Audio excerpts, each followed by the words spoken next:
to go to this black tie event with my other half, and you know what, I find it so boring, don't tell him, and you got to get all dollied up and I just feel really uncomfortable. So I've got this dress with bucket pockets, of course, but I just want to kind of funk it up a little bit. So I'm going to show you the most amazing necklace.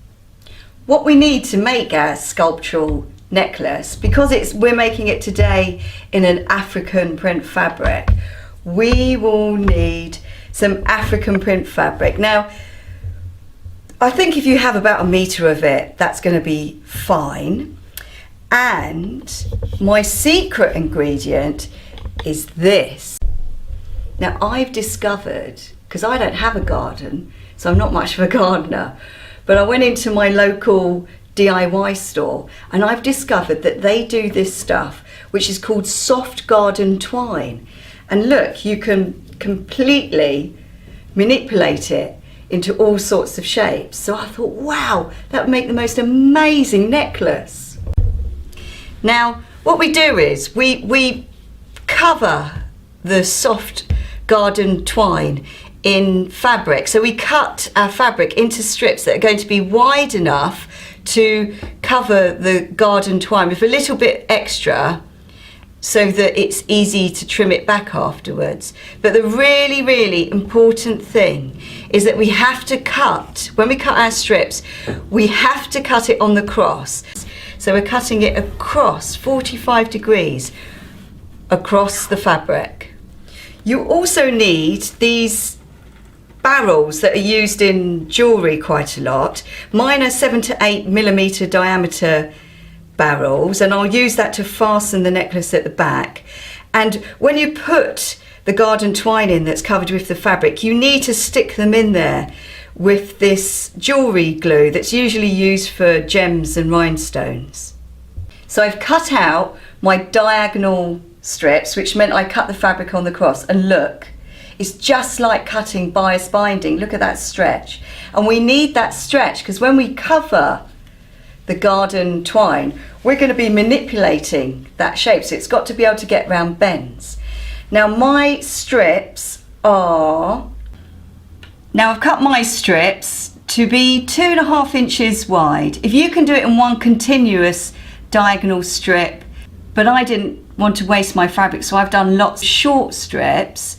Now, if you do have to join your diagonal strips together, you've got to do something like this. You cut an angle on your strip about 45 degrees. Well, actually it isn't, yeah, 45 degrees from here.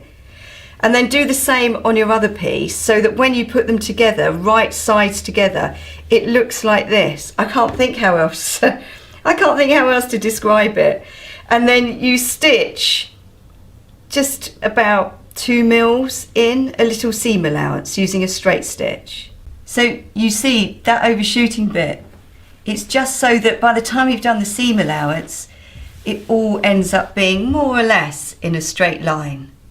So I've pressed the seams open, and you see, look, what happens is we basically wrap it around the twine, and we use a zipper foot so that we need it to go really close to the edge. So we use the sewing foot for sewing zips, and we stitch all the way along, trapping it. Now I'm sure lots of you are aware of all the African rope necklace tutorials, and with those you are actually able to create a tube, turn it the right way round and pull the rope through, but it just doesn't work with this because it's too sticky, you can't grab hold of anything. I've tried dipping it in talcum powder, all sorts of things, but I can't do it. But if you can, I want to know about it. So I'm going to have to change my foot to a zip foot. Now a zip foot means that there's nothing on one side, so you can get up really close. My zipper foot looks like this. I'm not cutting my twine because I just don't know how long I want it to be. So I'm just going to cover it, and wherever the fabric stops, that will be where I stop. So you've got to get as close as possible to your twine. So it'll be any foot, like a zipper foot or a piping foot.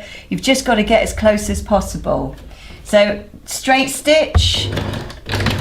I'm just going to go backwards and forwards a bit, and just so. Now what I would say is, remember we've got our strips cut on the cross, so you need to keep an eye on that because they might want to twist a bit, and I'm kind of pushing it as tight as possible and sewing, but don't sew onto that twine because then you'll break a needle. So when you get to where you think it's long enough, just go backwards and forwards and just come off the machine. We end up with this, but it's not going to look like this because we're going to trim it back now and make it look really neat. Now I'm cutting it about a large millimetre away from the edge, and I'm going to do that all the way down with a nice sharp pair of scissors. Just keep doing it all the way down. Now don't worry about cutting the garden twine. Look how easy it is to cut. It is really easy. Oh look, there you go, really easy to cut. Now I have a dilemma. My sister Shaz prefers it with just the raw edge. If you're doing it in leather, definitely that raw edge, just cut 1 large millimetre away is perfect. Now if you're doing it in fabric, it also looks good. So this is just with the raw edge, but I love to complicate a project. So I'm going to show you how to fray that edge for a more kind of crafty textile look. To get that kind of frayed edge, all I do is I'm just scratching it up with my nail. Now you might want to do this whilst watching TV because it can take quite a while, but just sort of, I've got 2 fingers together and I'm kind of scratching it up. So this is what it's like with the frayed edge. I think it's a personal taste thing. I feel like it looks a bit more crafty, arty like this. Decide how long you want it to be, and then when you have decided, then you can cut it. And remember, that's simply a matter of trashing your favourite scissors. This is that moment when we have to squash it into this barrel, which I was finding quite tricky, but there we go. So it will end up looking like that, which is really good. Wow. Next, what we need to do is we need to glue these barrels into place. So I'm assuming that I put loads of glue on the actual necklace, loads of glue inside the actual barrel, and then push it on and hope for the best. It's a little bit messy, but apparently it dries clear. So I'm really pushing it in hard, and the glue sort of squidging out. I've let the glue go off just for 10 minutes. Hope that's enough. You ready? Sit down because you're not going to believe it. Look at this. Look. Now that is pretty amazing. And shall I try it on? I think so. So I've got my opening. I'm going to do it up. Might need to have a little look. Hang on. Slight adjustment. And now I am ready to go to the ball. Now I don't need to tell you the possibilities because I know that your brain's just going crazy at the moment. But here are just a few ideas. Imagine it in leather. That would be fantastic. Imagine if you were to put rings on it with maybe some pom-poms. I love it. Thank you so much for watching Stitchless TV. See you again soon. Bye.